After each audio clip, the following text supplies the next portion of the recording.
Okay, for the next chapter of The Butterfly Lion.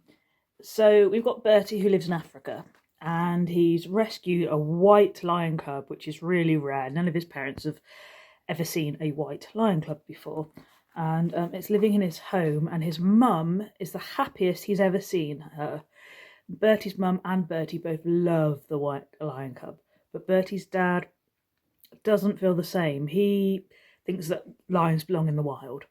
Okay, but his mum was happy, his dad didn't want to keep the lion, and Bertie was happy, and that's where we left it. Okay, so let's see what happens next. Okay, it was the best year of Bertie's young life, but when it ended more painfully than he could ever have imagined. He'd always known that one day when he was older he would have to go away to school, but he had thought and hoped it would not be for a long time yet. He'd simply put it out of his mind. His father had just returned home from Johannesburg after his yearly business trip. He broke the news at supper that first evening. Bertie knew there was something in the wind. His mother had been sad again in recent days. Not sick, just strangely sad. She wouldn't look him in the eye, and she winced whenever she tried to smile at him. The lion had just laid down beside him, his head warm on Bertie's feet, when his father cleared his throat and began. It was going to be a lecture. Bertie had had them before often enough, about manners, about being truthful, about the dangers of leaving the compound. "You'll soon be 8, Bertie," he said, "and your mother and I have been doing some thinking. A boy needs a proper education, a good school. Well, we found just the right place for you, a school near Salisbury in England. Your Uncle George and Aunt Melanie live nearby and have promised to look after you in the holidays and to visit you from time to time. They'll be father and mother to you for a while. You'll get on with them well enough, I'm sure you will.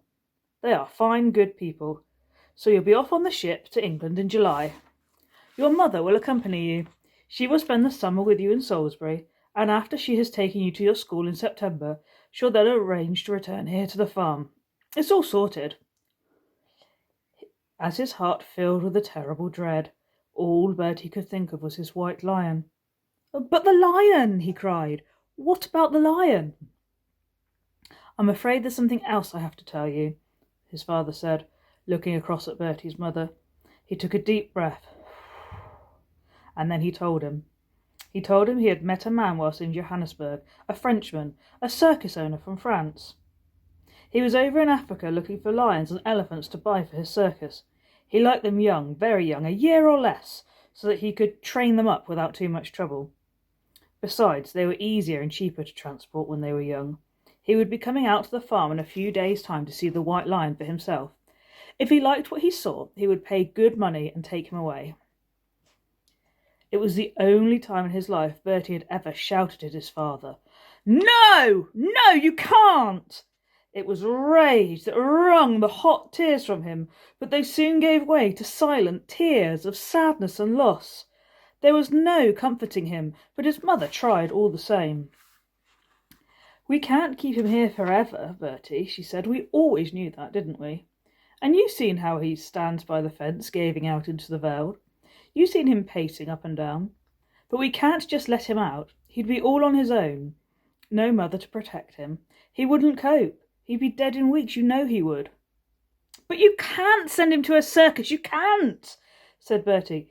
"He'll be shut up behind bars. I promised him he never would be. And they'll point at him, they'll laugh at him. He'd rather die, any animal would."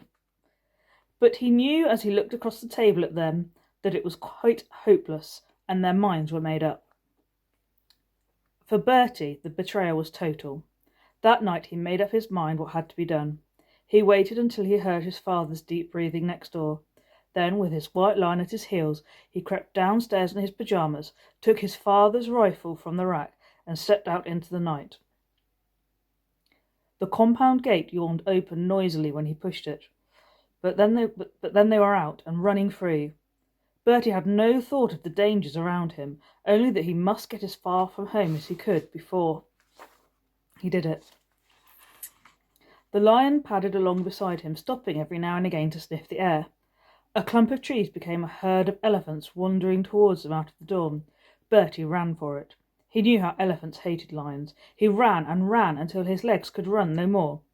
As the sun came up over the veld, he climbed to the top of a kopje and sat down, his arm around the lion's neck.